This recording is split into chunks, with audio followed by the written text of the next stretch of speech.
പിതാവിൻ്റെയും പുത്രൻ്റെയും പരിശുദ്ധാത്മാവിൻ്റെയും നാമത്തിൽ ആമേൻ. സ്വർഗീയ പിതാവേ, അങ്ങയുടെ മക്കളുടെ ജീവിതത്തെക്കുറിച്ചും ജീവിതാന്ത്യത്തെക്കുറിച്ചും നിത്യജീവിതത്തെക്കുറിച്ചും ഞങ്ങളെ പഠിപ്പിച്ചുകൊണ്ട് ഞങ്ങളെ അങ്ങയിലേക്ക് ചേർത്ത് പിടിക്കുന്ന വലിയ കരുണയെ ഓർത്ത് ഞങ്ങൾ അങ്ങേക്ക് നന്ദി പറയുന്നു. കർത്താവെ, അങ്ങയുടെ വചനങ്ങൾ ഗ്രഹിക്കാനും ആ വചനങ്ങൾക്കനുസരിച്ച് ഞങ്ങളുടെ ജീവിതത്തെ ക്രമപ്പെടുത്തുവാനും അങ്ങ് ഞങ്ങളെ അനുഗ്രഹിക്കണമേ. അതിനുവേണ്ട അഭിഷേകം അങ്ങയുടെ മക്കൾക്ക് നൽകണമേ. പരിശുദ്ധാത്മാവ് നിൻ്റെ മേൽ വരും, അത്യുന്നതൻ്റെ ശക്തി നിൻ്റെ മേൽ ആവസിക്കും. അപ്പോൾ വചനം നിന്നിൽ മാംസം ധരിക്കുമെന്ന് അരുൾ ചെയ്തുകൊണ്ട് പരിശുദ്ധ അമ്മയിൽ വചനത്തെ മാംസം ധരിപ്പിച്ച കർത്താവെ, ആ വചനത്തിൻ്റെ അത്ഭുത ശക്തി ഞങ്ങളിലും മാംസം ധരിക്കുവാൻ പരിശുദ്ധാത്മാവ് ഞങ്ങളുടെ മേൽ വരട്ടെ. അത്യുന്നത ശക്തി ഞങ്ങളുടെ മേലും ആവസിക്കട്ടെ. നിത്യം പിതാവും പുത്രനും പരിശുദ്ധാത്മാവുമായ സർവേശ്വരായ എന്നേക്കും ആമേൻ. പ്രിയപ്പെട്ട ദൈവമക്കളെ, നവംബർ മാസത്തിൻ്റെ ഈ പ്രത്യേക ചൈതന്യത്തിൽ സ്വർഗത്തെക്കുറിച്ചും നരകത്തെക്കുറിച്ചുമുള്ള ഉന്നത ചിന്തകളിൽ നമ്മുടെ ജീവിതങ്ങളെ ബലപ്പെടുത്തുവാനും ഉറപ്പിക്കുവാനും ദൈവമായ കർത്താവ് ആഗ്രഹിക്കുകയാണ്. നമ്മുടെ ഈ ലോക ജീവിതം ഇവിടെ നൈമിഷികമാണെന്നും ഇതിനുശേഷം നമുക്ക് നിത്യമായ ഒരു ജീവിതമുണ്ടെന്നും അത് സ്വർഗത്തിൽ ആയിരിക്കണം എന്നും ദൈവം നിശ്ചയമായിട്ടും ആഗ്രഹിക്കുന്നുണ്ട്. അതുകൊണ്ടാണ് വിശുദ്ധ യോഹന്നാന്റെ സുവിശേഷം 3-ാം അധ്യായത്തിൻ്റെ 16-ാമത്തെ വചനത്തിൽ കർത്താവ് നമ്മോട് പറയുന്നത്, അവനിൽ വിശ്വസിക്കുന്ന യാതൊരുവനും നശിച്ചു പോകാതെ രക്ഷ പ്രാപിക്കുന്നതിനു വേണ്ടി തൻ്റെ ഏകജാതനെ നൽകാൻ തക്ക വിധം ദൈവം ലോകത്തെ അത്രമാത്രം സ്നേഹിച്ചു. പ്രിയപ്പെട്ടവരെ, നമ്മളാരും നശിക്കരുത്, രക്ഷ പ്രാപിക്കണം. എന്താണ് രക്ഷ? അത് സ്വർഗത്തിൽ പിതാവായ ദൈവത്തോടും പുത്രനായ ദൈവത്തോടും പരിശുദ്ധാത്മാവായ ദൈവത്തോടും കൂടെ പരിശുദ്ധ അമ്മയോടും വിശുദ്ധ യോസേപ്പ് പിതാവിനോടും മാലാഖമാരോടും സകല വിശുദ്ധരോടും രക്തസാക്ഷികളോടും കൂടെ ജീവിക്കുന്ന നിത്യമായ ജീവിതം, നിത്യസൗഭാഗ്യം. ഈ ജീവിതത്തിലേക്കാണ് നമ്മൾ കടന്നു വരേണ്ടതെന്ന് ഈശോ പലവട്ടം ഈ സുവിശേഷത്തിൽ നമ്മെ ഓർമ്മപ്പെടുത്തുന്നുണ്ട്. അതുകൊണ്ടാണ് ഈശോ തൻ്റെ ഹൃദയം തുറന്ന് തൻ്റെ ശിഷ്യന്മാർക്ക് വേണ്ടി പ്രാർത്ഥിക്കുമ്പോൾ വിടവാങ്ങൽ സംഭാഷണ സമയത്ത് ഈശോ യോഹന്നാന്റെ സുവിശേഷത്തിൽ 14-ാം അധ്യായത്തിൽ 1 മുതൽ തിരുവചന ഭാഗത്തിൽ ഈശോ പറയുന്നുണ്ട്, നിങ്ങളുടെ ഹൃദയം അസ്വസ്ഥമാകേണ്ട, ദൈവത്തിൽ വിശ്വസിക്കുവിൻ, എന്നിലും വിശ്വസിക്കുവിൻ. എന്നിട്ട് പറയാണ്, എൻ്റെ പിതാവിൻ്റെ ഭവനത്തിൽ അനേകം വാസസ്ഥലങ്ങളുണ്ട്, ഇല്ലായിരുന്നെങ്കിൽ നിങ്ങൾക്ക് സ്ഥലമൊരുക്കാൻ പോകുന്നുവെന്ന് ഞാൻ പറയുമായിരുന്നു. ഞാൻ പോയി നിങ്ങൾക്ക് സ്ഥലം ഒരുക്കി കഴിയുമ്പോൾ ഞാൻ ആയിരിക്കുന്നിടത്ത് നിങ്ങളും ആയിരിക്കേണ്ടതിന് ഞാൻ വീണ്ടും വന്ന് നിങ്ങളെയും കൂട്ടിക്കൊണ്ടുപോകും. ഈശോയുടെ മനസ്സാ ചങ്കു തുറന്ന് ഈശോ പറയുന്ന പിതാവിൻ്റെ ഭവനം, സ്വർഗത്തിൽ യേശുവിനോടൊപ്പം സ്വർഗവാസികളോടൊപ്പം എന്നും ജീവിക്കുന്ന ഒരു ജീവിതമാണ് എൻ്റെ പ്രിയപ്പെട്ട ദൈവമക്കളെ ഈശോ നമുക്ക് നൽകുന്ന ഏറ്റവും വലിയ വാഗ്ദാനം, രക്ഷ. ഇത് കൈവരിക്കുവാൻ വേണ്ടി നമ്മൾ നിരന്തരം പരിശ്രമിക്കണം. പ്രത്യേകിച്ചും ഈ ലോകത്തിൽ, ഈ ശപിക്കപ്പെട്ട മണ്ണിൽ, സാത്താൻ്റെ പിടിയിൽ അമർന്ന ഈ ലോകത്തിൽ ജഡികാസക്തികൾ കൊണ്ട് മനുഷ്യൻ്റെ ജഡിക സുഖങ്ങൾക്ക് വേണ്ടി ഇന്ന് ലോകം, പിശാച് അതിൻ്റെ അടിമത്തത്തിലേക്ക് നയിക്കുമ്പോൾ പ്രിയപ്പെട്ട മക്കളെ, നമ്മൾ ജീവിക്കേണ്ടത് സ്വർഗത്തിന് വേണ്ടിയാണ്, അല്ലാതെ ലോകത്തിന് വേണ്ടിയല്ല. ലോകത്തിന് വേണ്ടി ജീവിക്കുമ്പോൾ ആത്യന്തികമായിട്ട് സംഭവിക്കുന്നത് നമ്മുടെ നിത്യജീവിതം നരകത്തിൽ ആയി പോകുന്ന ഒരു ഗതികേട് നമുക്ക് വരും. പ്രിയപ്പെട്ടവരെ, ഇന്ന് നമ്മൾ അല്പസമയം ചിന്തിക്കേണ്ട വലിയൊരു വിഷയമാണ് നരകം എന്നുള്ളത്. നരകം എന്താണ്? ഇന്ന് പലരും പല രീതികളിൽ പറയും. നരകവും സ്വർഗവും അടിസ്ഥാനപരമായിട്ട് നമ്മിലേക്ക് കടന്നു വരുന്നതിൻ്റെ കാരണം നമുക്ക് സ്വാതന്ത്ര്യമുണ്ട്. ആ സ്വാതന്ത്ര്യം ഉള്ളത് കൊണ്ട് തന്നെ നമുക്ക് നന്മ തിരഞ്ഞെടുക്കാം, ജീവൻ തിരഞ്ഞെടുക്കാം. പ്രഭാഷകന്റെ പുസ്തകത്തിൽ 15-ാം അധ്യായത്തിൻ്റെ 11 മുതൽ തിരുവചന ഭാഗത്തിൽ ദൈവത്തിൻ്റെ വചനം പറയുന്നുണ്ട്, മനസ്സ് വച്ചാൽ നിനക്ക് കൽപ്പനകൾ പാലിക്കാൻ സാധിക്കും. ജീവനും മരണവും നിന്റെ മുമ്പിലുണ്ട്, അഗ്നിയും ജലവും നിന്റെ മുമ്പിലുണ്ട്, ഇഷ്ടമുള്ളത് തിരഞ്ഞെടുക്കാം. എൻ്റെ പ്രിയപ്പെട്ട മക്കളെ, ജീവൻ, സ്വർഗം, മരണം, നിത്യ നരകാഗ്നി, അഗ്നി, ജലം, ഇത് നമ്മുടെ മുമ്പിലുണ്ട്. നമുക്ക് സ്വാതന്ത്ര്യമുണ്ട്, ഇഷ്ടമുള്ളത് തിരഞ്ഞെടുക്കാം. എന്തെന്നാൽ ദൈവം തൻ്റെ മക്കൾക്ക് സ്വാതന്ത്ര്യം നൽകി.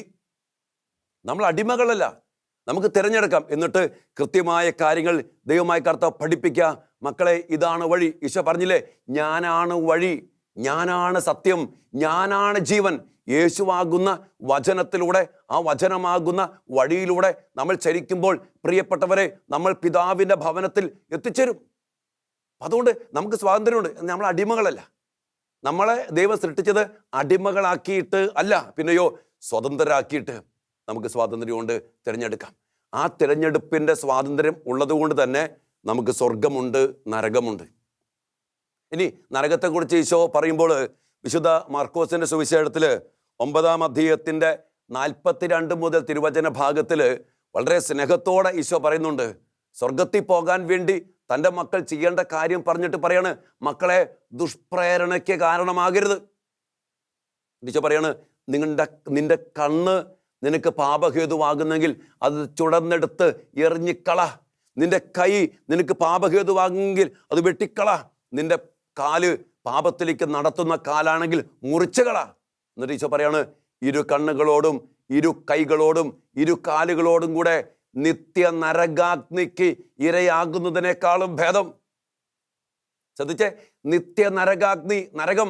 വീണ്ടും ഈശോ അവിടെ പറയുന്നുണ്ട്, പുഴു ചാകാത്തതും തീ കെടാത്തതുമായ നിത്യ നരകാഗ്നി. എൻ്റെ പ്രിയപ്പെട്ട മക്കളെ, നരകം എന്തെന്ന് ഈശോ വളരെ വ്യക്തമായിട്ട് ഈ സുവിശേഷത്തിലൂടെ നമുക്ക് പറഞ്ഞു തരികയാണ്. മക്കളെ, നിത്യമായ നരകാഗ്നി, അവിടുത്തെ അവസ്ഥ പുഴു ചാകാത്ത തീ കെടാത്ത നിത്യ നരകാഗ്നി. നിത്യജീവിതം നരകത്തിൽ ഇതുപോലെ കിടക്കേണ്ടി വരും. വരാതിരിക്കാൻ പ്രിയപ്പെട്ട കുഞ്ഞ് ശക്തമായ തീരുമാനമെടുത്ത് പാപത്തെ വിട്ടുപേക്ഷിച്ച് അതുമായിട്ട് ബന്ധപ്പെട്ടതിനെ മുറിച്ചു മാറ്റി വിശുദ്ധമായ ജീവിതം ജീവിക്കാൻ ഈശോ പറയണം. ഈ നരകത്തെക്കുറിച്ച് നമ്മൾ ധ്യാനിക്കണം. ഞാനൊരു കാഴ്ചപ്പാടോട് കൂടി പറയുകയാണ്. നമ്മളിപ്പോൾ നമ്മുടെ ഫ്രണ്ടിൽ ഒരു പാത്രം എടുത്ത് വെച്ചിട്ട് ആ പാത്രത്തിൽ തീ കൂട്ടി, കനലൊക്കെ ഇട്ട് തീ കൂട്ടിയിട്ട് തീ ആളിക്കത്തുന്ന സമയത്ത് ഒരു പുഴുവിനെ പിടിച്ച് ആ തീയിലേക്ക് ഇട്ടാൽ എന്ത് പറ്റും? പുഴു ചാവും. കുറച്ച് കഴിയുമ്പോൾ തീ കെടും. കുറച്ചും കൂടി കഴിയുമ്പോൾ അത് ചാരമായിട്ട് മാറും. പുഴു ചാവും, തീ കെടും, ചാരമായി എല്ലാം കഴിയും. ഇപ്പോൾ ഇവിടെ എന്നാൽ നരകത്തിൽ എന്തെന്നാ പറഞ്ഞേ? ഈ പുഴുവൊട്ടു ചാകയില്ല, തീയോട്ടു കെടയില്ല. എത്ര നാളത്തേക്കാ? നിത്യകാലം, നിത്യജീവിതം. പ്രിയപ്പെട്ടവരെ, ചാവാത്ത പുഴു, കെടാത്ത തീ. ഈ ഒരു അവസ്ഥയിൽ ജീവിതകാലം മുഴുവൻ അല്ലെങ്കിൽ നിത്യജീവിതം മുഴുവൻ കിടക്കേണ്ടി വരുന്ന ഗതികേടാണ് പ്രിയപ്പെട്ട ദൈവമക്കളെ നരകം. ഈ നരകത്തെക്കുറിച്ച് നമ്മൾ ധ്യാനിക്കണം, ചിന്തിക്കണം. ഇന്ന് പല മക്കൾക്കും, ഈ ലോകത്ത് ജീവിക്കുന്ന പല മക്കൾക്കും നരകത്തെക്കുറിച്ച് ഈശോ പറഞ്ഞ ഈ ചിന്തയില്ല. വിശുദ്ധ ബൈബിളിൽ പല സ്ഥലത്ത് ഈശോ പറയുന്നുണ്ട് നരകത്തെക്കുറിച്ച്. എല്ലാവരും പറയും ദൈവം ഈശോയെ കരുണയെക്കുറിച്ച് പറഞ്ഞാണ്, ഈശോ സ്നേഹമാണ്, ക്ഷമയാണ്, എല്ലാമാണ് ഈശോ. പക്ഷേ ഈശോയുടെ ക്ഷമയും ഈശോയുടെ സ്നേഹവും ഈശോയുടെ കാരുണ്യവും പ്രിയപ്പെട്ട മക്കളെ, വിശുദ്ധ പൗലോസ് റോമാക്കാർക്ക് ലേഖനത്തിൽ 2-ാം അധ്യായത്തിൻ്റെ 4-ാമത്തെ വാചനത്തിൽ പറഞ്ഞുകൊണ്ട്, ദൈവത്തിൻ്റെ കാരുണ്യം നിന്നെ മാനസാന്തരത്തിലേക്ക് നയിക്കാനാ, അല്ലാതെ പാപത്തിലേക്ക് നയിക്കാനല്ല. മാനസാന്തരം. അതാണ് ആ വ്യഭിചാരത്തിൽ പിടിക്കപ്പെട്ട ആ മകളോട് ഈശോ പറഞ്ഞില്ലേ, ഞാൻ നിന്റെ പാപങ്ങൾ ക്ഷമിച്ചിരിക്കുന്നു, സമാധാനത്തോടെ പൊയ്ക്കൊള്ളുക കുഞ്ഞെ, മേലി പാപം ചെയ്യരുത്, പാപം ചെയ്താൽ നീ നരകത്തിപ്പോവും. അതുകൊണ്ട് പ്രിയപ്പെട്ട മക്കളെ, ഈശോ നരകത്തെക്കുറിച്ച് വ്യക്തമായിട്ട് പറയാണ്, പുഴുചാകാത്ത തീ കെടാത്ത നിത്യ നരകത്തിൽ എൻ്റെ പ്രിയപ്പെട്ട കുഞ്ഞെ നീ പോകാതിരിക്കാൻ നീ തീരുമാനമെടുക്ക്. എത്ര സ്ഥലത്തെ ഈശോ പറഞ്ഞാണ്. ധനവാനായ ആ മനുഷ്യൻ, ധനികൻ ലാസർ, അവൻ്റെ പടിവാതിൽ കിടന്നിരുന്ന ആ ഭിക്ഷ യാചിക്കുന്ന ആ മകൻ. പ്രിയപ്പെട്ടവരെ, നമുക്കറിയാം ആ ലാസറും ധനവാനാകുന്ന മനുഷ്യൻ്റെ പടിവാതിൽക്കൽ കിടന്ന പാവപ്പെട്ട ലാസർ. അവസാനം നമുക്ക് കാണുന്നുണ്ട്, ധനവാൻ മരിച്ചു, ലാസറും മരിച്ചു. ലാസർ അബ്രാഹത്തിൻ്റെ മടിയിലേക്ക് എടുക്കപ്പെട്ടപ്പോൾ ഈ ധനികൻ ഇതാ തീ ചൂളയിൽ അഗ്നികുണ്ഡത്തിൽ വലിച്ചെറിയ, അവിടെ കിടക്കുക. ഒരു തുള്ളി വെള്ളം ലാസറിന്റെ കൈകൊണ്ട് എൻ്റെ നാവിലിൻ്റെ തുമ്പത്ത് വച്ചു തരാൻ അബ്രാഹമേ പിതാവേ കൽപ്പിച്ചാലുമെന്ന് പറഞ്ഞ് നിലവിളിക്കുന്ന ഈ ധനികന്റെ അവസ്ഥയെക്കുറിച്ച് പറയുമ്പോൾ അബ്രാഹാം പറഞ്ഞുണ്ട്, നീ ഭൂമി ജീവിച്ചപ്പോൾ നിനക്ക് സുഭിഷ്ടമായ ഭക്ഷണം, ചമന്ന പട്ട്, വസ്ത്രങ്ങൾ, സൗകര്യങ്ങൾ. ലാസറിനൊന്നും ഉണ്ടായില്ല. എന്നാൽ പ്രിയപ്പെട്ട ദൈവമക്കളെ, ഈ ലാസറിന് സ്വർഗ സൗഭാഗ്യം ലഭിച്ചു.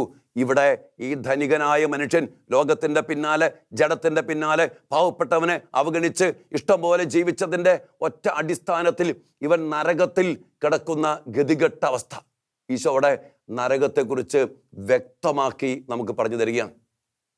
അതോടൊപ്പം തന്നെ നമ്മൾ കാണുന്നുണ്ട് വിശുദ്ധ മത്തായിയുടെ സുവിശേഷത്തിൽ 22-ാം അധ്യായത്തിൽ ആ വിവാഹ വിരുന്നിൻ്റെ ഉപമ.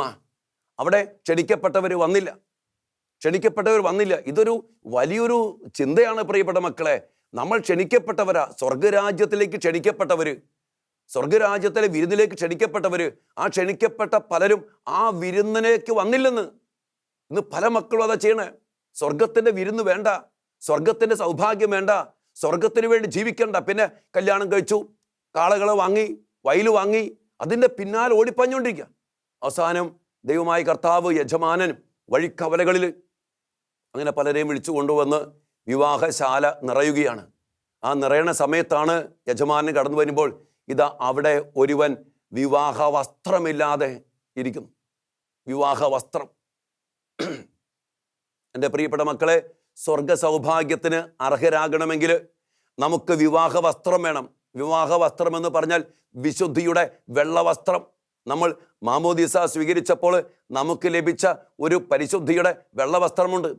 നമ്മെ മാമോദീസ മുക്കിയ കർത്താവിൻ്റെ അഭിഷിക്തൻ ഒരു വെള്ളവസ്ത്രം നമ്മുടെ കരങ്ങളിൽ പിടിപ്പിച്ചുകൊണ്ട് പറയുന്നുണ്ട്, വിശുദ്ധനായി ജീവിക്കുക, വിശുദ്ധിയായി ജീവിക്കുക. അതാണ് വെള്ളവസ്ത്രം. ഈ വെള്ളവസ്ത്രത്തിൽ മങ്ങലേൽക്കാം. പക്ഷെ ഇവിടെ ഈ വിവാഹ വിരുന്നിൽ കടന്നു വന്നിരിക്കുന്ന ഇവന് വിവാഹ വസ്ത്രമേ ഉണ്ടായില്ല. അതാണ് മാരക പാപം. വിവാഹ വസ്ത്രമില്ല. പ്രിയപ്പെട്ടവരെ, വിവാഹ വസ്ത്രമില്ലാതെ ഒരിക്കലും സ്വർഗരാജ്യത്തിൽ വിരുന്ന് പങ്കെടുക്കാൻ പറ്റത്തില്ല. അവനെ പിടിച്ച് പുറത്തേക്ക് വലിച്ചെറിഞ്ഞു. അവിടെ വിലാപവും പല്ലുകടിയും ആണ് എന്ന് പറയുമ്പോൾ നരകത്തെക്കുറിച്ച് ഈശോ വ്യക്തമായിട്ട് നമ്മെ പഠിപ്പിക്കുകയാണ്. അതുകൊണ്ട് പ്രിയപ്പെട്ട ദൈവമക്കളെ, ഈ ലോക നൈമിഷിക ജീവിതം കഴിഞ്ഞതിന് ശേഷം നമുക്ക് ഒരു നിത്യജീവിതമുണ്ടെന്ന് ഈ വിശുദ്ധ ബൈബിളിൽ, വിശുദ്ധ സുവിശേഷത്തിൽ ഈശോ പലവട്ടം പറയുന്നുണ്ട്. മക്കളെ, സ്വർഗത്തിൽ പോകണം, നിങ്ങൾ സ്വർഗരാജ്യത്തിൻ്റെ മക്കളാ, നിങ്ങൾക്ക് പുനരുദ്ധാനമുണ്ട്, നിങ്ങൾക്ക് വിധിയുണ്ട്. ആ വിധിക്കനുസരിച്ച്, നിങ്ങളുടെ പ്രവൃത്തികൾക്കനുസരിച്ച്, ദൈവവചനാധിഷ്ഠിതമായ ജീവിതത്തിനനുസരിച്ച് നിങ്ങൾക്ക് പ്രതിഫലമുണ്ട്. അതൊരിക്കലും നരകത്തിലാകരുത് മക്കളെ എന്ന് ഈശോ അതിയായിട്ട് ആഗ്രഹിക്കുന്നുണ്ട്. അതിനുവേണ്ടി നമ്മൾ ബലഹീനരാ, നമ്മൾ പാപികളാ. നമുക്ക് കുമ്പസാരം, കർത്താവിൻ്റെ ബലിയുടെ യോഗ്യതയിൽ, കർത്താവിൻ്റെ കുരിശുമരണത്തിൻ്റെ യോഗ്യതയിൽ പാപത്തെ നീക്കി, ശാപത്തെ നീക്കി, മരണത്തെ പരാജയപ്പെടുത്തി, സാത്താൻ്റെ അവകാശങ്ങളെ അവസാനിപ്പിച്ചുകൊണ്ട് നമ്മെ സ്വർഗത്തിലേക്ക് വേണ്ടി, ജീവന്റെ സമൃദ്ധിയിലാക്കുവാൻ വേണ്ടി ഈശോ നമുക്ക് വേണ്ടി നൽകിയ ഈ കൂദാശകളെ അതിൻ്റെ യോഗ്യതയോടെ പരിക്രമം ചെയ്ത് എൻ്റെ പ്രിയപ്പെട്ട മക്കളെ, സ്വർഗത്തിനു വേണ്ടി ജീവിക്കണം നമ്മൾ. അല്ലാതെ ജീവിച്ചാൽ സത്യമായിട്ടും ഞാനും നീയും നരകത്തിൽ പോകും എന്ന് ഈശോയ്ക്കറിയാം. അതുകൊണ്ട് ഈശോ നിലവിളിക്കുകയാണ് ഈ കാലഘട്ടത്തിൽ. കാരണം ഇന്ന് ദൈവത്തെ വിട്ടു മനുഷ്യ മക്കള് വചനം വേണ്ട, ദൈവത്തെ മാറ്റി നിർത്തിയിട്ട് ലോകസുഖത്തിൻ്റെ പിന്നാലെ, ജഡിക സുഖത്തിൻ്റെ പിന്നാലെ, സമ്പത്തിൻ്റെ പിന്നാലെ, വിദ്യാഭ്യാസത്തിൻ്റെ പിന്നാലൊക്കെ ഓടിപ്പാഞ്ഞു നടക്കുമ്പോൾ ഇന്നത്തെ ആധ്യാത്മികത പോലും പ്രിയപ്പെട്ട മക്കളെ മാറിപ്പോയില്ലേ? പ്രോസ്പെരിറ്റി, ഗ്ലോറിയസ്, ഈ ലോകസുഖത്തിനു വേണ്ടി ഒത്തിരിയേറെ സമ്പത്ത്, സൗകര്യങ്ങൾ, പഠനം, വിദേശത്ത് ജോലി, IELTS ഇതിലൊക്കെ കേന്ദ്രീകരിച്ചുകൊണ്ട് ആധ്യാത്മികതയെ പണിതുയർത്തിയപ്പോൾ സ്വർഗചിന്തയില്ലാതെ, നരകചിന്തയില്ലാതെ, ലോകത്തിനു വേണ്ടി, ജഡത്തിനു വേണ്ടി, സമ്പത്തിനു വേണ്ടി മാത്രം മനുഷ്യൻ ജീവിക്കുന്ന ഗതികെട്ട ദുരന്തം കടന്നു വന്നപ്പോൾ ഒരു കാര്യം സംഭവിക്കുകയാണ്, നരകത്തിലേക്കുള്ള പ്രവേശനം കൂടിക്കൊണ്ടിരിക്കുന്നു. സ്വർഗരാജ്യത്തിനു വേണ്ടി സഹനങ്ങൾ ഏറ്റെടുക്കുവാൻ, സ്വർഗരാജ്യത്തിന് വേണ്ടി വിശുദ്ധിയിൽ ജീവിക്കുവാൻ, സ്വർഗരാജ്യത്തിന് വേണ്ടി വ്രതബദ്ധമായ ജീവിതം ജീവിക്കുവാൻ, സ്വർഗരാജ്യത്തിന് വേണ്ടി വിവാഹ ജീവിതം ജീവിക്കുവാൻ, സ്വർഗരാജ്യത്തിന് വേണ്ടി മക്കളെ ജനിപ്പിക്കുവാൻ, സ്വർഗരാജ്യത്തിന് വേണ്ടി മക്കൾ പഠിച്ചു വളരുവാൻ ഇന്ന് എത്ര മക്കൾക്ക് താല്പര്യമുണ്ട്? സ്വർഗത്തെ പോലും മറ്റു പല രീതികളിൽ വ്യാഖ്യാനിക്കുന്നവരുണ്ട്. ചില മക്കൾ പറയും, മാമോദീസ മുദ്ര വീണ് കഴിഞ്ഞാൽ പിന്നെ, പതിച്ചാൽ പിന്നെ അവന് രക്ഷ ഉറപ്പാണ്, അവനൊരിക്കൽ നരകത്തിൽ പോവില്ല. എൻ്റെ പ്രിയപ്പെട്ട മക്കളെ, നമുക്ക് സ്വാതന്ത്ര്യമുണ്ട്. ആ സ്വാതന്ത്ര്യം ഉപയോഗിച്ച് നമ്മൾ തിരഞ്ഞെടുത്ത് നമ്മുടെ ജീവിതത്തെ ക്രമപ്പെടുത്തി ഈശോയോട്, വചനത്തോട് ചേർന്ന് നിന്നില്ലെങ്കിൽ ഞാനും നീയും നരകത്തിൽ പോവും. അതാണ് ഈശോ പറഞ്ഞ്, നിന്റെ ഓരോ വ്യർത്ഥവാക്കിന് പോലും കണക്ക് കൊടുക്കേണ്ടി വരും. വിധി ദിവസം ഭയാനകമായ വിധി ദിവസമാണ്. നമ്മൾ മരിക്കണ വരെ നമുക്ക് കരുണയുണ്ട്. നമുക്കറിയാം, മരിച്ചു കഴിഞ്ഞാൽ പിന്നെ ദൈവത്തിൻ്റെ നീതിയുടെ വിധിയാളനായ കർത്താവ്, ഭയാനകമായ വിധി ദിവസം. അതുകൊണ്ട് പ്രിയപ്പെട്ട മക്കളെ, ജീവിച്ചിരിക്കുന്ന സമയത്ത് നമ്മൾ ദൈവത്തോട് അതുപോലെ ചേർന്ന് ജീവിക്കണം. മാത്രമല്ല, ഏതെങ്കിലും പാപങ്ങളുണ്ടെങ്കിൽ, ഏതെങ്കിലും വീഴ്ചകളുണ്ടെങ്കിൽ അതിനെയോർത്ത് പശ്ചാത്തപിച്ച് തമ്പുരാനോട് മാപ്പ് ചോദിച്ച് കുമ്പസാരമെന്ന കൂദാശയിലൂടെ യേശുവിനോട് ഐക്യപ്പെട്ട് പാപപരിഹാര ബലി സ്വന്തമാക്കേണ്ട പോലെ സ്വന്തമാക്കി പിന്നീട് കൂദാശകളിലൂടെ കൃപയ്ക്ക് മേൽ കൃപയിൽ ജീവിച്ച് നല്ല മരണം മരിച്ച് സ്വർഗത്തിൽ നിത്യസൗഭാഗ്യത്തിൽ എത്തിച്ചേരേണ്ട ജീവിതമാണ് ഈ ജീവിതമെന്നുള്ള സത്യം അറിഞ്ഞ് ജീവിക്കണം. ഇന്ന് ഈ നരകത്തെക്കുറിച്ച് ധ്യാനിച്ചു പോയപ്പോൾ എൻ്റെ മനസ്സിലേക്ക് പറയണമെന്ന് തോന്നിപ്പിച്ചൊരു കാര്യമാണ്, ചിലരെങ്കിലും വിചാരിക്കും നരകം സാത്താൻ്റെ സാമ്രാജ്യമാണ്. ഒന്നുമല്ല. നരകം സാത്താനു വേണ്ടി ദൈവം നിർമ്മിച്ച സ്ഥലമാണ്. നരകത്തിൻ്റെ മേൽ അധികാരം, നരകത്തിൻ്റെ മേൽ ശക്തിയുള്ളത് ദൈവത്തിന്. പിശാചിനെ ഇടാൻ വേണ്ടി ഈ നരകം ദൈവം സൃഷ്ടിച്ചത് നമുക്ക് വേണ്ടിയല്ല, പിശാചിന് വേണ്ടിയാ. പിശാചിനും അവൻ്റെ ദൂതന്മാർക്കും അവൻ്റെ പിന്നാലെ പോകുന്നവർക്കും വേണ്ടി ദൈവം സൃഷ്ടിച്ചതാണ് നരകം. അല്ലാതെ പിശാച് ഉണ്ടാക്കിയ പിശാചിൻ്റെ രാജ്യവും പിശാചിൻ്റെ സാമ്രാജ്യമൊന്നുമില്ല.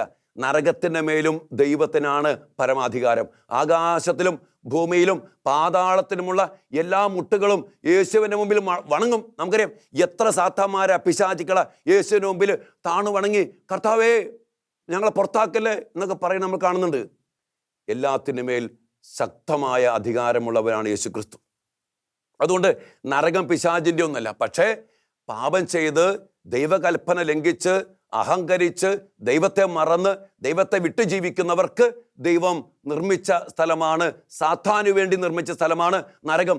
ഈ സാത്താൻ്റെ പ്രവൃത്തികൾക്ക് അടിമപ്പെട്ട് നമ്മൾ ജീവിച്ചാൽ പ്രിയപ്പെട്ടവരെ നമ്മളും അതിലേക്ക് തന്നെ പോകേണ്ടി വരും. അതുകൊണ്ട് നരകചിന്ത എപ്പോഴും നമുക്ക് വേണം. ഈ നരകചിന്തയുണ്ടെങ്കിലുള്ള ഗുണം എന്നറിയോ? നമ്മൾ വീണ്ടും അച്ഛൻ പറയും, എപ്പോഴും പറയുന്ന കാര്യം അച്ഛൻ, നമ്മൾ വിശുദ്ധിയിൽ ജീവിക്കും. നരകത്തിൽ പോകാതിരിക്കാൻ വേണ്ടി എപ്പോഴും നമ്മുടെ ആത്മാവിൻ്റെ വെള്ളവസ്ത്രത്തെക്കുറിച്ച് നമ്മൾ ശ്രദ്ധിക്കും. വിശുദ്ധ ചാവറപ്പിതാവ് പറയുന്നുണ്ട്, മാമോദീസായിൽ എനിക്ക് ലഭിച്ച ആ വെള്ളവസ്ത്രം പരിശുദ്ധി നഷ്ടപ്പെടാതെ മരണം വരെ ജീവിക്കാൻ കഴിഞ്ഞു എനിക്ക്. ഞാനത് ചിന്തിച്ചപ്പോൾ എൻ്റെ ദൈവമേ എങ്ങനെ എന്നൊരു ചിന്ത വരുക. പ്രിയപ്പെട്ടവരെ, അതിനടിസ്ഥാനം മാമോദീസായി ലഭിച്ച ആ പരിശുദ്ധി നഷ്ടപ്പെടാതിരിക്കാൻ വേണ്ടി അടുപ്പിച്ചടുപ്പിച്ച് കുമ്പസാരിച്ച് വിശുദ്ധ കുർബാന സ്വീകരിച്ച് പാപപരിഹാര ബലിയർപ്പിച്ച് വെളിപാട് 7-ാം അധ്യായത്തിൽ പറയുന്ന പോലെ, അതായത് കുഞ്ഞാടിൻ്റെ രക്തത്താൽ അങ്കി വെണ്മയുള്ളവരാക്കി മാറ്റിയ വിശുദ്ധാത്മാക്കൾ സ്വർഗത്തിലുണ്ട്. അപ്പോൾ ഈ രക്തത്തിൻ്റെ യോഗ്യതയിൽ, ബലിയുടെ യോഗ്യതയിൽ ആത്മാവിൻ്റെ ആ വെള്ളവസ്ത്രം വിശുദ്ധി എന്നും കഴുകി വെണ്മയുള്ളവരാക്കി ജീവിക്കുവാൻ നമുക്ക് സാധിക്കുമ്പോൾ പ്രിയപ്പെട്ടവരെ, നമുക്ക് സ്വർഗ സൗഭാഗ്യം നിശ്ചയമായും ലഭിക്കും. ഒരു വലിയ വിശുദ്ധനുണ്ട്, വിശുദ്ധ വിൻസെൻ്റ് ഫെറർ. അദ്ദേഹത്തെക്കുറിച്ച് പറയുന്ന ഒരു അപരനാമം ദി ഏഞ്ചൽ ഓഫ് ജഡ്ജ്മെൻ്റ് എന്നാണ്. അന്ത്യവിധിയുടെ മാലാഖ. നിങ്ങൾ ഗൂഗിളിൽ കയറിയിട്ട് അടിച്ചാൽ മതി, ദി ഏഞ്ചൽ ഓഫ് ജഡ്ജ്മെൻറ്റ്. അപ്പം വരും വിൻസെൻ്റ് ഫെറർ. അദ്ദേഹത്തിൻ്റെ വചനപ്രഘോഷണത്തിലേക്ക് നമ്മൾ കടന്നു വരുമ്പോൾ അദ്ദേഹം എപ്പോഴും പറഞ്ഞ വിഷയങ്ങളാണ്, മക്കളെ നമുക്കൊരു മരണമുണ്ട്, അത് കഴിഞ്ഞാൽ ആ മരണത്തിൻ്റെ അവസ്ഥയിൽ ഒരു വിധിയുണ്ട്, ആ വിധിക്കനുസരിച്ച് സ്വർഗമുണ്ട് നരകമുണ്ട്. അദ്ദേഹത്തിൻ്റെ വചനപ്രഘോഷണം മുഴുവൻ സ്വർഗത്തിലേക്ക് അനേകം ആത്മാക്കളെ നയിക്കത്തക്ക പ്രഘോഷണമായിരുന്നു. എന്നാൽ പ്രിയപ്പെട്ട മക്കളെ, ഇന്ന് നമുക്ക് സംഭവിച്ചു പോയ വലിയ ദുരന്തം, പ്രോസ്പെരിറ്റി, അത്ഭുതങ്ങൾ, രോഗശാന്തി, വിദേശത്ത് വീട് പണി, കല്യാണം, പിള്ളേര്, ഇതിൽ അടിമപ്പെട്ടു. എന്നാൽ സത്യപ്രബോധനം നമുക്ക് നല്ല കുടുംബങ്ങളും നല്ല മക്കളും നല്ല ജോലിയും നല്ല ബിസിനസ്സും നല്ല ഉറപ്പും നല്ല കുടുംബങ്ങളും ഉണ്ടാകണമെങ്കിൽ ഈ പ്രഘോഷണം ഈ പ്രബോധനം കൊടുക്കണം. ഈ വിൻസെൻ്റ് ഫെററിൻ്റെ ജീവിതത്തിലേക്ക് നമ്മൾ കാണുമ്പോൾ കൊച്ചു ഡൊമിനിക്ക സന്യാസിയാണ്. അദ്ദേഹത്തിൻ്റെ പിന്നാലെ 50ഓളം അച്ഛന്മാരുണ്ട്. എന്തെന്നറിയോ? ഈ സ്വർഗത്തെക്കുറിച്ച് നരകത്തെക്കുറിച്ച് ആ വലിയ പ്രബോധനം കിട്ടിക്കഴിയുമ്പോൾ ഈ മക്കൾ വലിയ വായിൽ കരഞ്ഞുകൊണ്ട് മാനസാന്തരപ്പെട്ട് കുമ്പസാരിക്കുക. അതാണ് പ്രബോധനം. സ്വർഗത്തിനു വേണ്ടി പാപത്തെ വിട്ടുപേക്ഷിച്ച് ദൈവത്തോട് എളിമപ്പെട്ട് ദൈവത്തോട് അനുരഞ്ജനപ്പെട്ട് കർത്താവേ ഞങ്ങൾ പാപികളാണെന്ന് പറഞ്ഞ് കുമ്പസാരിച്ച് ദൈവത്തിലേക്ക് തിരിച്ചു വരുന്ന വലിയ അഭിഷേകം നടക്കും. ഞാൻ പറയും, എൻ്റെ പ്രിയപ്പെട്ട മക്കളെ, ഈ മഹാമാരിയുടെ കാലഘട്ടം ഒത്തിരിയേറെ അസ്വസ്ഥതകൾ, സാമ്പത്തിക പ്രതിസന്ധികൾ, അനേകം മക്കൾ ഡിപ്രഷനിൽ പോയിരിക്കുന്ന ഒരു കാലഘട്ടം, അനേകം മക്കൾക്ക് ഉറക്കമില്ല. ഈ ദിവസങ്ങളിൽ ഒത്തിരി മക്കൾ ആത്മഹത്യയുമായിട്ട് ബന്ധപ്പെട്ട് കടന്നു വന്നു. അതിൽ ചിലരെങ്കിലും ആത്മഹത്യ ചെയ്ത് കഴിഞ്ഞു. ഒത്തിരി അനുഭവം, അച്ഛൻ്റെ വ്യക്തിപര അനുഭവത്തിൽ പറയാം. പ്രിയപ്പെട്ടവരെ, ഈ കാലഘട്ടത്തിൽ നമ്മൾ ഈ സ്വർഗത്തിലേക്ക് വേണ്ടി ജീവിതങ്ങളെ ഉറപ്പിക്കുവാൻ നമുക്ക് കഴിയണം. അതിനുവേണ്ടി നമ്മുടെ ജീവിതത്തെ ക്രമപ്പെടുത്തണം. നരകചിന്ത നമ്മെ കൂടുതൽ വിശുദ്ധിയിലേക്ക് നയിക്കണം. അതുകൊണ്ട് ഈ കാലഘട്ടത്തിൻ്റെ പ്രത്യേകതയിൽ എൻ്റെ പ്രിയപ്പെട്ട ദൈവമക്കളെ, നമ്മൾ സ്വർഗ സൗഭാഗ്യത്തിൽ എത്തിച്ചേരേണ്ട മക്കളാണെന്നും അതിനുവേണ്ടി എൻ്റെ കർത്താവ് എനിക്ക് വേണ്ടി വഴി ഒരുക്കിയിട്ടുണ്ടെന്നും ആ വഴിയാണ് ഈ വചനമെന്നും അതിനുവേണ്ടി ഞാൻ ഏത് പാപിയാകട്ടെ, ഏത് മാരക പാപിയാകട്ടെ, ഏത് രോഗത്തിൻ്റെ പിടിയിലാകട്ടെ, എത്രമാത്രം വഴുതിറ്റിപ്പോയ ഒരു മകനാകട്ടെ, മകളാകട്ടെ, ഇവിടെ ജീവിച്ചിരിക്കുന്ന ഈ സമയത്ത് നമുക്ക് അവസരമുണ്ട്. എന്തിന്? തിരിച്ചു വരാൻ, ദൈവകരുണയിലേക്ക് തിരിച്ചു വരുവാൻ, സ്വർഗ സൗഭാഗ്യത്തിലേക്ക് കടന്നു വരുവാൻ. മഗ്ദലന മറിയം, വിശുദ്ധ അഗസ്തീനോസ് പുണ്യവാളൻ, എത്രയോ മഹാപാപികൾ, എത്രയോ വ്യഭിചാരത്തിൽപ്പെട്ടു പോയ മക്കള് ഈ കർത്താവിലേക്ക് വന്ന് രക്ഷ പ്രാപിച്ച് വിശുദ്ധരായിട്ടുണ്ട്. അതുകൊണ്ട് പ്രിയപ്പെട്ടവരെ, ജീവിച്ചിരിക്കുന്ന ഈ കാലഘട്ടത്തിൽ നമുക്കെല്ലാവർക്കും അവസരമുണ്ട്. നമുക്ക് നമ്മുടെ ജീവിതങ്ങളെ ക്രമപ്പെടുത്താം, നമ്മുടെ ജീവിതങ്ങളെ ദൈവത്തിന് സമർപ്പിക്കാം, നമ്മുടെ ജീവിതങ്ങളെ സ്വർഗത്തിനു വേണ്ടി മാത്രം നമുക്ക് സമർപ്പിക്കാം. ഒരു കാരണവശാലും നരകത്തിൽ പോകരുത്. ഒറ്റ കാര്യം മതി, ഈ ചിന്ത നമ്മൾ മറക്കരുത്. ഇന്ന് നമ്മൾ മറക്കാണ് മക്കളെ. ഇന്ന് നമ്മുടെയൊക്കെ മക്കളും നമ്മുടെ കുടുംബത്തിലും സഭയിലും പൗരോഹിത്യത്തിലും സമർപ്പണ ജീവിതത്തിലും ക്രൈസ്തവ ജീവിതത്തിൽ സകലമാന മേഖലകളിലും ഈ സത്യം മറന്നു, അന്ത്യങ്ങളും മറന്നു. എന്നിട്ട് തോന്നിയ പോലെ ലോകത്തിൻ്റെ പിന്നാലെയും സമ്പത്തിൻ്റെ പിന്നാലെയും ഈ ജഡിക സുഖത്തിൻ്റെ പിന്നാലെയും അതുമായിട്ട് കണ്ണിനിമ്പമുള്ള കാര്യങ്ങൾ കണ്ടും ശരീരത്തിൽ ഇഷ്ടപ്പെട്ട കാര്യങ്ങൾ തിന്നും കുടിച്ചും ഇന്ന് മനുഷ്യ മക്കൾ ജീവിക്കുമ്പോൾ സ്വർഗചിന്തയുണ്ടോ, നരകചിന്തയുണ്ടോ? ഈ നവംബർ മാസം മരിച്ചുപോയവർക്ക് വേണ്ടി നമ്മൾ പ്രാർത്ഥിക്കുമ്പോൾ ശുദ്ധീകരണ സ്ഥലത്തെക്കുറിച്ചും സ്വർഗത്തെക്കുറിച്ചും നരകത്തെക്കുറിച്ചും ഒക്കെ ധ്യാനിച്ചുകൊണ്ട് നമ്മുടെ പ്രിയപ്പെട്ടവർക്ക് വേണ്ടി പ്രാർത്ഥിക്കുമ്പോൾ ജീവിച്ചിരിക്കുന്ന നമ്മുടെ ഉത്തരവാദിത്വം സ്വർഗത്തിനു വേണ്ടി ജീവിതത്തെ ക്രമപ്പെടുത്തുക എന്നുള്ളതാണ്. ഈ ഒരു വലിയ അനുഗ്രഹത്തിനു വേണ്ടി, അഭിഷേകത്തിനു വേണ്ടി നമുക്ക് സഭയെ സമർപ്പിച്ച് പ്രാർത്ഥിക്കാം, പൗരോഹിത്യത്തെ സമർപ്പിച്ച് പ്രാർത്ഥിക്കാം, കുടുംബങ്ങളെ സമർപ്പിച്ച് പ്രാർത്ഥിക്കാം. പ്രത്യേകിച്ച് നമ്മുടെ യുവമക്കൾക്ക് ഈ ചിന്ത കിട്ടിയാൽ, ഈ സ്വർഗചിന്ത കിട്ടിയാൽ നമ്മുടെ മക്കൾ തീവ്രവാദികളെ പോലെ സ്വർഗത്തിനു വേണ്ടി മാത്രം ജീവിക്കും. അതല്ലേ മനസ്താപ പ്രകടനം? ഇനിമേൽ പാപം ചെയ്യുന്നതിനേക്കാളും മരിക്കാനും സന്നദ്ധന. കാരണം സ്വർഗത്തെ നഷ്ടപ്പെടുത്തി നരകത്തിന് അർഹനായിപ്പോയി. എനിക്ക് സ്വർഗത്തിൽ പോകണം, അതുകൊണ്ട് ഞാൻ മരിക്കും പാപം ചെയ്യാതിരിക്കാൻ. ഈ ഒരു അഭിഷേകം നിറഞ്ഞാന്ന് ഓർത്ത് വയ്ക്കുക മക്കളെ. എത്ര വിശുദ്ധരായ അച്ഛന്മാര്, വിശുദ്ധരായ കന്യാസ്ത്രീമാര്, വിശുദ്ധരായ അപ്പന്മാര്, വിശുദ്ധരായ അമ്മമാര്, വിശുദ്ധരായ യുവമക്കള്, വിശുദ്ധരായ കുഞ്ഞുമക്കള്, നമ്മുടെ കുടുംബങ്ങൾ, ക്രൈസ്തവ സഭ എന്തുമാത്രം അനുഗ്രഹിക്കപ്പെടും. ഈ ഒരു അഭിഷേകത്തിന് വേണ്ടി നമുക്ക് തീഷ്ണമായിട്ട് പ്രാർത്ഥിക്കാം. അതോടൊപ്പം തന്നെ നമ്മുടെ മരിച്ച വിശ്വാസികൾക്കൊക്കെ വേണ്ടി, സ്വർഗ സൗഭാഗ്യത്തിന് വേണ്ടി നമുക്ക് പ്രാർത്ഥിക്കാം. മരിച്ച വിശ്വാസികളുടെ ആത്മാക്കൾക്ക് തമ്പുരാന്റെ മനോഗുണത്താൽ മോക്ഷത്തിൽ ചേരുവാൻ ഇടയാകട്ടെ. നിത്യപിതാവേ, ഈശോ മിശിഹായുടെ വിലതിരാത്ത തിരിച്ചോരയെക്കുറിച്ച് മരിച്ച വിശ്വാസികളുടെ മേൽ കൃപയുണ്ടാകണമേ. സ്വർഗസ്ഥനായ ഞങ്ങളുടെ പിതാവേ, അങ്ങയുടെ നാമം പൂജിതമാകണമേ. അങ്ങയുടെ രാജ്യം വരണമേ. അങ്ങയുടെ തിരുമനസ് സ്വർഗത്തിലെ പോലെ ഭൂമിയിലുമാകണമേ. അന്നു വേണ്ട ആഹാരം ഇന്ന് ഞങ്ങൾക്ക് തരണമേ. ഞങ്ങളോട് തെറ്റ് ചെയ്യുന്നവരോട് ഞങ്ങൾ ക്ഷമിക്കുന്നത് പോലെ ഞങ്ങളുടെ തെറ്റുകൾ ഞങ്ങളോടും ക്ഷമിക്കണമേ. ഞങ്ങളെ പ്രലോഭനത്തിൽ ഉൾപ്പെടുത്തരുതേ, തിന്മയിൽ ഞങ്ങളെ രക്ഷിക്കണമേ. അമ്മേ മാതാവേ, അമ്മയുടെ മാധ്യസ്ഥ ഞങ്ങളോട് കൂടെ ഉണ്ടായിരിക്കട്ടെ. സകല വിശുദ്ധരെ, മാലാഖമാരെ, നിങ്ങളുടെ സാന്നിധ്യ സംരക്ഷണം ഞങ്ങളോട് കൂടെ ഉണ്ടായിരിക്കട്ടെ. സ്വർഗത്തെ ലക്ഷ്യമാക്കിക്കൊണ്ട് മാത്രം ഈ ലോക നൈമിഷ്ഠിക ജീവിതം ജീവിക്കുവാൻ ഞങ്ങൾക്കിടയാകട്ടെ. ഞങ്ങളാരും നരകത്തിൽ പോകുവാൻ ഇടയാകല്ലേ. അതിനുവേണ്ടി സ്വർഗത്തിൻ്റെ സംരക്ഷണത്തിൽ ഞങ്ങളെ ഈ ഭൂമിയിൽ കാത്തു സംരക്ഷിക്കണമേ. നിത്യം പിതാവും പുത്രനും പരിശുദ്ധാത്മാവുമായ സർവേശ്വരായ എന്നേക്കും ആമേൻ.